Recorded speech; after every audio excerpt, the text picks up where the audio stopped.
നമുക്ക് അലീനയുടെ മനുഷ്യങ്ങളുടെ ഇന്നത്തെ നല്ലൊരു കഥ കേട്ടാലോ? അങ്ങനെ ഇന്ന് നമ്മൾ കാണുന്ന ഒടുവില് കമല വല്ലാത്തൊരു വിഷമത്തിലായിരുന്നു. എങ്ങനെയെങ്കിലും ഹരിശങ്കറിനെ പുറത്തെത്തിക്കണം. ഈ സമയം ശിവശങ്കരൻ പറഞ്ഞു, എടി കേട്ടിടത്തോളം അത്ര എളുപ്പമുള്ള കാര്യമെന്ന് എനിക്ക് തോന്നുന്നില്ലത്.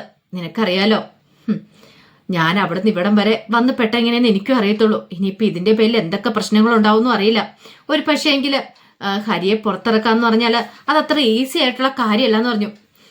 അപ്പോഴേക്കും കമല പറഞ്ഞു, ശിവേട്ട ഇങ്ങനെ പറയരുത്, അവൻ നമ്മുടെ മോനല്ലേ, അവനെ പുറത്തു കൊണ്ടുവരാന്ന് പറഞ്ഞാൽ നമ്മുടെ ഉത്തരവാദിത്തമല്ലേ.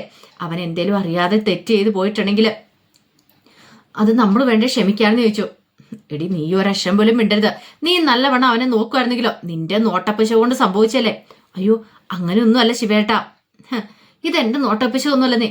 ആ രോഹിത്ത് അവൻ കൊണ്ടുപോയി ഹരിയെ കുടുക്കിയതാന്ന് പറഞ്ഞു. എല്ലാം രോഹിത്തിന്റെ തലയിലേക്ക് കെട്ടിവെക്കുക. ഇപ്പൊ തന്നെ അലീനയെന്ന് പറയുന്നവളെ കണ്ടില്ലേ, അവളെ പോലീസ് ചോദ്യം ചെയ്യാൻ പിടിച്ചോണ്ട് പോയി. എന്നിട്ട് അവളോ പുഷ്പം പോലെ ഊരി വന്നില്ലേന്ന് ചോദിച്ചു. ഒന്നും ചെയ്യാൻ പറ്റില്ലല്ലോ, അവൾക്ക് വലിയ സപ്പോർട്ടും കാര്യങ്ങളൊക്കെ ഉണ്ട്. എന്റെ മോനിപ്പോ ആരും ചെന്ന് കാണാനും ഇല്ലാതെ പാവം ആ ലോക്കപ്പിനുള്ളിൽ കിടക്കുമല്ലേ. ശിവേട്ട ഞാൻ 10 മാസം നൊന്ത് പ്രസവിച്ച എനിക്ക് സങ്കടം സഹിക്കാൻ പറ്റുന്നില്ല എന്ന് പറഞ്ഞു. അത് കേട്ടപ്പോ ശിവശങ്കരൻ പറഞ്ഞു, നീ ഒന്ന് സമാധാനിക്കുക, എന്നെ കൊണ്ട് എന്താ പറ്റുന്നത് ഞാനൊന്ന് നോക്കട്ടെ എന്ന് പറഞ്ഞു. ആ സമയത്താണ് മനുശങ്കർ അങ്ങോട്ടേക്ക് വരുന്നത്. മനുശങ്കർ വന്നിട്ട് ഒരു പത്രം അങ്ങോട്ട് വെച്ചു കൊടുത്തു ശിവശങ്കരന്റെ കയ്യിലേക്ക്. അച്ഛനൊന്ന് വായിച്ചു നോക്ക്, എന്നിട്ട് പറ. അല്ല, അച്ഛൻ വന്നു കഴിഞ്ഞപ്പോ തൊട്ട് പറഞ്ഞല്ലോ അവനെ രക്ഷിക്കണമെന്ന് പറഞ്ഞല്ലോ. ഇനി എന്താന്ന് വെച്ചാൽ അച്ഛനൊരു തീരുമാനം എടുക്കാനൊക്കെ പറഞ്ഞു. അങ്ങനെ പത്രം നോക്കി കഴിഞ്ഞപ്പോ ശിവശങ്കരൻ ഞെട്ടിപ്പോയി. തന്റെ മകന്റെ രൂപത്തിന്റെ ഉൾപ്പെടെ വേറെ 2 ചെറുപ്പക്കാരും കൂടെ ഫോട്ടോസും കാര്യങ്ങളൊക്കെ തന്നെ എല്ലാം ഉണ്ട് പത്രത്തിനകത്ത്. അത് മാത്രല്ല എഴുതി പിടിപ്പിച്ചിരിക്കുന്ന കാര്യങ്ങളൊക്കെ. അത് കേട്ട് കഴിഞ്ഞപ്പോ അത് കണ്ടു കഴിഞ്ഞപ്പോ വല്ലാത്ത ടെൻഷനായിപ്പോയി.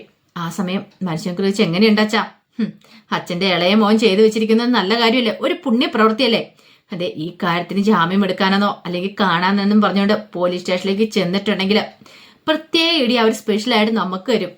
അച്ഛനങ്ങ് ചെന്ന് കയറി കൊടുത്താൽ മാത്രം മതി. ഇങ്ങനെയാണോടാ മക്കളെ വളർത്തുന്നതെന്ന് ചോദിച്ചോണ്ടായിരിക്കും അച്ഛന്റെ കർണമായിട്ട് പൊട്ടിക്കാനായിട്ട് പോകുന്നേ. അത് മാത്രമാണോ നാട്ടുകാര് അവര് വെറുതെ ഇരിക്കുന്ന അച്ഛന് തോന്നുന്നുണ്ടോ? അവര് ഒരു കാരണവശാലും വെറുതെ ഇരിക്കില്ല. അവരെന്താളും നല്ല പ്രശ്നം തന്നെ ഉണ്ടാക്കുമെന്ന് പറഞ്ഞു. നമ്മൾ ഉദ്ദേശിച്ച പോലെ ഒന്നും അല്ല അച്ഛാ കാര്യങ്ങള്, അതിനേക്കാൾ സീരിയസ് ആ കാര്യങ്ങള്. അച്ഛൻ ഇനിയെങ്കിലും അത് മനസ്സിലാക്കാൻ നോക്ക് എന്നൊക്കെ ഇങ്ങനെ പറയണം. അത് കേട്ടപ്പോ കമല പറഞ്ഞു, എന്റെ ശിവേട്ട ഇവൻ പറയുന്നൊന്നും കേൾക്കണ്ട. ഇവൾക്ക് അവനെ പുറത്തിറക്കണമെന്നൊന്നുമില്ല, അവനെ പുറത്തിറക്കണമെന്നൊന്നുമില്ല. പക്ഷേങ്കില് നമ്മുടെ മോനല്ലേ അവന്.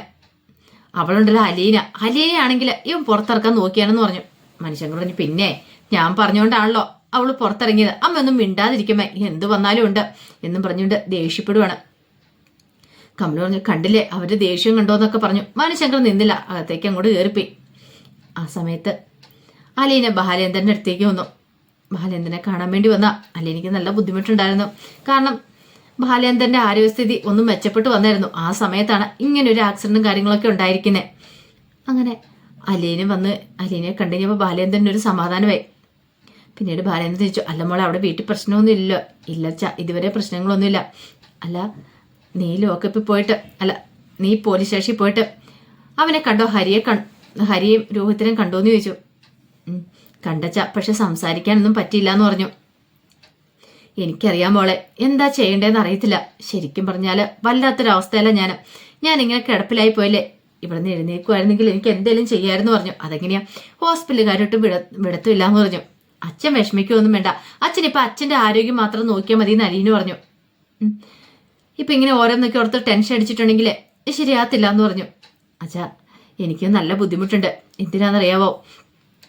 ആ പെൺകുട്ടിയുടെ കാര്യം ഓർത്തിട്ട്. ഒരു പക്ഷെ അവൾ എത്രമാത്രം വേദനിച്ചിട്ടുണ്ടായിരിക്കും, അവളുടെ മനസ്സുകൊണ്ടും ശരീരം കൊണ്ടും. അന്ന് എൻ്റെ അടുത്ത് ഈ പറയുന്ന ഹരിയും രോധം വന്ന സമയത്ത് ഒരു കത്രൈ കിട്ടിയതുകൊണ്ട് ഞാൻ രക്ഷപ്പെട്ടു. പക്ഷേങ്കിൽ ആ പെൺകുട്ടിയോ മയക്കുമരുന്ന് കൊടുത്ത് പീഡിപ്പിക്കാൻ ശ്രമിച്ചായിരുന്നു അന്ന് തന്നെ. അതുപോലെ തന്നെ ഈ പെൺകുട്ടിക്ക് സംഭവിച്ചേ. പക്ഷേങ്കിൽ ഈ പെൺകുട്ടിക്ക് രക്ഷപ്പെടാൻ പറ്റിയില്ല. അത് കേട്ടപ്പോൾ ബാലേന്ദ്രന്റെ കണ്ണൊക്കെ നിറഞ്ഞു വന്നു. ബാലേന്ദ്രൻ പറഞ്ഞു, എന്നാലും മോളെ നീ പോലീസ് സ്റ്റേഷനിൽ കയറി ഇറങ്ങില്ലേ, നിനക്കും ഭയങ്കര ബുദ്ധിമുട്ടായില്ലേ? അച്ഛാ എന്നെപ്പോലെ തന്നെ ബുദ്ധിമുട്ട് അനുഭവിച്ചൊരു പെൺകുട്ടിയാണ്, എന്നെക്കാൾ ഉപരിയായിട്ട് ബുദ്ധിമുട്ട് അനുഭവിച്ചൊരു പെൺകുട്ടിയാണ് ഹോസ്പിറ്റലിൽ കിടക്കുന്നത്. അച്ഛനിപ്പോൾ എന്നെ ആശ്വസിപ്പിക്കുന്നുണ്ടല്ലോ, ഇതുപോലെ തന്നെ ശരിക്കും അവളെ ആശ്വസിപ്പിക്കേണ്ടതാണ്. കാരണം രോഹിത്തൊക്കെ തെറ്റ് ചെയ്തിട്ടുണ്ടെങ്കിൽ അതിനെ എത്ര ആശ്വസിപ്പിച്ചാലും മതിയാകത്തില്ല എന്ന് പറഞ്ഞു ആ പെൺകുട്ടിയെ. അവളെ നമ്മൾ ചേർത്ത് പിടിക്കേണ്ട. എനിക്കത് ചിന്തിക്കാൻ പോലും പറ്റുന്നില്ല. ഒരു പക്ഷെ തെറ്റ് ചെയ്തിട്ടുണ്ടെങ്കിൽ ശിക്ഷ കിട്ടണമെന്ന് വിശ്വസിക്കുന്ന ഒരാളാണ് ഞാനും. അച്ഛനറിയാലോ. അത് കേട്ട് കഴിഞ്ഞപ്പം ബാലേന്ദ്രനൊന്നും മിണ്ടായിരിക്കുകയാണ്. അപ്പോഴേക്കും അലീന പറഞ്ഞു, അന്ന് വേണേ എനിക്ക് കേസ് കൊടുക്കായിരുന്നു രോഹിത്തിന്റെ ഹരിശങ്കറിന്റെ പേരിൽ. പക്ഷെ അന്ന് ഞാൻ കൊടുക്കാതിരുന്നതിന്റെ കാരണം അച്ഛനോട് ഞാൻ പറഞ്ഞിട്ടുണ്ട്. അന്ന് കേസ് കൊടുത്തിട്ടുണ്ടായിരുന്നെങ്കിൽ ഈ പറയുന്ന രോഹിത്തിനും ഹരിശങ്കറിനൊക്കെ അന്ന് ശിക്ഷ കിട്ടിയാനും. അത് ഉണ്ടാവാതിരിക്കാൻ വേണ്ടിയിട്ടാണ് ഞാൻ അങ്ങനെ ചെയ്തേ. ഇപ്പം എനിക്ക് തോന്നുന്നു അത് വേണ്ടിയിരുന്നില്ല എന്ന്. അന്നേ നമ്മളൊരു വാണിംഗ് കൊടുത്ത് വിടുമായിരുന്നെങ്കിൽ ഇന്ന് ഈ പ്രശ്നങ്ങളൊന്നും ഉണ്ടാകത്തില്ലായിരുന്നു. അത് കേട്ടപ്പോൾ ബാലേന്ദ്രൻ പറഞ്ഞു, ശരിയാ മോളെ, നീ കുടുംബത്തെ പ്രൊട്ടക്ട് ചെയ്യാൻ ശ്രമിച്ചു, അതുകൊണ്ട് സംഭവിച്ചതാ. ഈ സമയം അലീന പറഞ്ഞു, അവൻ എൻ്റെ സഹോദരനല്ലേ അച്ഛാ, അപ്പം എനിക്ക് അവനെ അങ്ങനെ പെട്ടെന്ന് വിട്ടുകൊടുക്കാൻ പറ്റുമായിരുന്നോ? അതുകൊണ്ട് മാത്രം. പിന്നെ ഇവിടെ എനിക്ക് ഒന്നും ചെയ്യാൻ പറ്റില്ല. തെറ്റ് ചെയ്തിട്ടുണ്ടെങ്കിൽ അവർക്ക് ശിക്ഷ കിട്ടണം തന്നെയാണ് ഞാനും വിചാരിക്കുന്നത്. ആ സമയം ബാലേന്ദ്രൻ പറഞ്ഞു, പക്ഷെ എനിക്കങ്ങനെ ചിന്തിക്കാൻ പറ്റുന്നില്ല മോളെ. എൻ്റെ മോനല്ലേ, കാര്യം പറഞ്ഞിട്ടുണ്ടെങ്കിൽ എന്തേലും ആവട്ടെ എന്നൊക്കെ നമുക്ക് വിചാരിക്കാം. പക്ഷേ എങ്കിലും മോനായി കഴിയുമ്പോൾ നമുക്ക് അങ്ങനെ ചിന്തിക്കാൻ പോലും പറ്റത്തില്ല എന്ന് പറഞ്ഞു. അലീന പറഞ്ഞ കാര്യമൊക്കെ ശരിയാച്ചാ, പക്ഷെ ആ പെൺകുട്ടിയെക്കുറിച്ച് ചിന്തിച്ചിട്ടുണ്ടോ? അവളുടെ അച്ഛൻ്റെ അമ്മയുടെ വേദനയെക്കുറിച്ച് ചിന്തിച്ചിട്ടുണ്ടോ? അവരെത്രമാത്രം ബുദ്ധിമുട്ടുന്നുണ്ടെന്ന്. ആ പെൺകുട്ടിയുടെ ഭാവി എന്തായി തീർന്നു? അതെല്ലാം കേട്ട് കഴിഞ്ഞപ്പോൾ ബാലേന്ദ്രനും സങ്കടമായി. കാരണം ബാലേന്ദ്രനും അതേ പ്രായത്തിലുള്ള മക്കളുണ്ടല്ലോ. ഈ പറയുന്ന രോഹിത്തും ഹരിയും തെറ്റ് ചെയ്തിട്ടുണ്ടെങ്കിൽ പെട്ടെന്നൊന്നും അവരെ പുറത്തു കൊണ്ടുവരാൻ പറ്റില്ലെന്നുള്ള കാര്യം മനസ്സിലായി. ആ സമയത്ത് ശിവശങ്കരൻ രണ്ടും കൽപ്പിച്ച് രാജീവിനെ വിളിക്കുകയാണ്. രാജീവിനെ വിളിച്ചിട്ട് രാജീവിൻ്റെ കാര്യങ്ങളൊക്കെ പറയാണ്. എടാ രാജീവ, ഉദ്ദേശിച്ച പോലെയൊന്നുമല്ല കാര്യങ്ങൾ. ഹരിയെ മനുവിനൊന്നും അത്ര പെട്ടെന്ന് പുറത്തിറക്കാൻ പറ്റുമെന്ന് എനിക്ക് തോന്നില്ല എന്ന് പറഞ്ഞു. രാജീവ് പറഞ്ഞു, എൻ്റെ ഏട്ടാ പോയി വെറുതെ ഒന്നും അല്ല, ചെന്ന് കയറി കൊടുത്തിട്ടല്ലേ. അമ്മാർക്കൊക്കെ ഇതിന്റെ വല്ല ആവശ്യം ഉണ്ടായിരുന്നു എന്ന് ചോദിച്ചു. ശരിയൊക്കെ തന്നെയാടാ, പക്ഷേങ്കിൽ അവൻ ലോക്കപ്പിൽ കിടക്കാന്ന് പറഞ്ഞാൽ അവരുടെ ഭാവി എന്തായി തീരും? രാജീവൻ പറഞ്ഞു, അതിപ്പം നോക്കിയിട്ട് കാര്യമില്ല, അത് നേരത്തെ നോക്കേണ്ട കാര്യമായിരുന്നല്ലോ. എടാ വന്നത് വന്നു, ഇനിയിപ്പം അതിന്റെ ബാക്കി നോക്കണ്ടേ? ആ അലീന എന്ന് പറയുന്ന പെണ്ണിനെ പോലീസ് ചോദ്യം ചെയ്യാൻ പിടിച്ചോണ്ട് പോയായിരുന്നു. പക്ഷെ അവള് പുഷ്പം പോലെ ഇറങ്ങി വന്നു. ഈ പറയുന്ന ഹരിയും രോഹിത്തിനൊന്നും ജാമ്യം പോലും കിട്ടിയില്ല എന്ന് പറഞ്ഞു. അല്ല, അവളെങ്ങനെ ഇറങ്ങി വന്നേ? അവളെ ഹെൽപ്പ് ചെയ്യാനായിട്ട് ആൾക്കാരുണ്ടായിരുന്നു. പിന്നെ അവളുടെ ഒരു കൂടെ ഉണ്ടായിരുന്നൊരു പെങ്കൊച്ചുണ്ടായിരുന്നു, രേവതിയോ.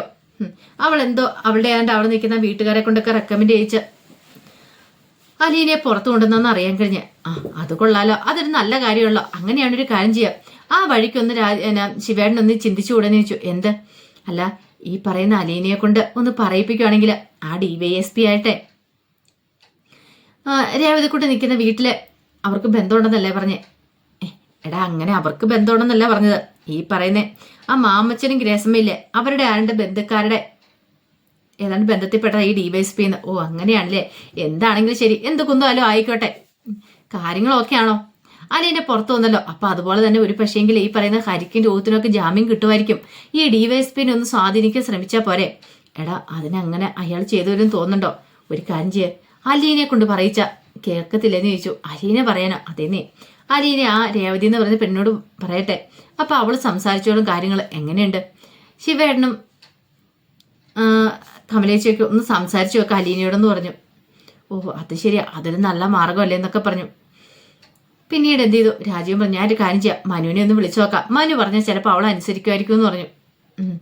അങ്ങനെ ഒടുവിൽ രാജീവ് ഫോൺ വെച്ചിട്ട് മണിശങ്കറെ വിളിക്കുകയാണ്. മണിശങ്കറെ വിളിച്ചിട്ട് ചോദിച്ചു, എടാ എന്തായി അവിടെ കേസിന്റെ കാര്യങ്ങളൊക്കെ? എന്താവാൻ എൻ്റെ ഇളയച്ച, ഇവിടെ ഒന്നും ആകുന്ന ലക്ഷണം കാണുന്നില്ല. അല്ലെങ്കിലും പറഞ്ഞിട്ട് കാര്യമൊന്നുമില്ല, ഇളയച്ചൻ അറിയാലോ അവർ ചെയ്ത് ചെറിയ കാര്യമൊന്നും അല്ലെന്ന് പറഞ്ഞു. എടാ അവരെങ്ങനെയെങ്കിലും പുറത്തു കൊണ്ടുവരേണ്ടെന്ന് ചോദിച്ചു. എങ്ങനെ പുറത്തു കൊണ്ടുവരാനായിട്ട്? അല്ല ആ അലീനെ പുറത്തിറങ്ങിയത് എങ്ങനെയാന്നുള്ള കാര്യം നിനക്കറിയാലോ. അങ്ങനെയാണ് ആ വഴിക്കൊന്ന് നീ കൂടെ ഈ പറയുന്ന DYSP ഒന്ന് സ്വാധീനിക്കാനായിട്ട് അലീനെ കൊണ്ട് സാധിക്കുമെന്ന് പറഞ്ഞു. അലീനെ കൊണ്ട് എന്തൊക്കെ ഇളയച്ച പറയണമെന്ന് ചോദിച്ചു. അതേന്നേ, ആ വഴിക്കൊന്ന് നീങ്ങുവാണ് നല്ല കാര്യമാണെന്ന് എനിക്ക് തോന്നുന്നത്. അത് കേട്ടപ്പോൾ മനുവിന് ദേഷ്യം വന്നു. മണിശങ്കർ പറഞ്ഞു, ദേ ഇളയച്ച ഒരുമാതിരി വർത്താനം പറഞ്ഞുണ്ടല്ലോ. എടാ ഒന്നുമല്ലല്ലോ, നിന്റെ അനുജന് വേണ്ടല്ലേ, നീ അലീനയോടൊന്ന് സംസാരിച്ച് നോക്ക്, എന്താന്ന് വെച്ചാൽ സംസാരിച്ച് തീരുമാനിക്കാൻ പറഞ്ഞു. അത് കേട്ടപ്പോൾ മനുവിന് ഭയങ്കര ടെൻഷനായി. മനു പറഞ്ഞു, ഇളയച്ചനായിപ്പോയി, അല്ലായിരുന്നു ഇങ്ങനത്തെ വർത്താനം പറയുമ്പോൾ ഉണ്ടല്ലോ, നിങ്ങൾക്കൊക്കെ ഇത് പറയാം, നാണം കെടാൻ പോകുന്നത് ഞാനാന്നും പറഞ്ഞിട്ട് മനുഷ്യങ്ങൾ ദേഷ്യപ്പെട്ട് കോളം കൊണ്ട് കട്ട് ചെയ്യണം. അതേ സമയത്ത് അലീന വീട്ടിലേക്ക് വന്നു. ചെന്ന് കഴിഞ്ഞപ്പോൾ തന്നെ കൃഷ്ണമ്മൾക്കൊരു സമാധാനം വന്നേ. കാരണം അലീനയും വീട്ടിൽ നിന്ന് ഇറങ്ങിയിട്ടുണ്ട്, ഭയങ്കര ടെൻഷനാണ്. ഇനിയിപ്പോൾ വഴി വെച്ച് ആരെങ്കിലും തടഞ്ഞു നിർത്തി എന്തെങ്കിലും ചോദിക്കുമോ അങ്ങനെയൊക്കെ ഒരു ചിന്തകളും കാര്യങ്ങളൊക്കെ ഉണ്ടായിരുന്നു. അപ്പം അതിൻ്റെ വിശേഷങ്ങളൊക്കെയാണ് നമ്മൾ കാണാനായിട്ട് പോകുന്നത്. ആ വിശേഷങ്ങളൊക്കെ നമുക്ക് എല്ലാവർക്കും കാത്തിരിക്കാം കേട്ടോ. ഒരിക്കൽ കൂടി എല്ലാവർക്കും ശുഭദിനം നേർന്നുകൊണ്ട് നിർത്തുന്നു.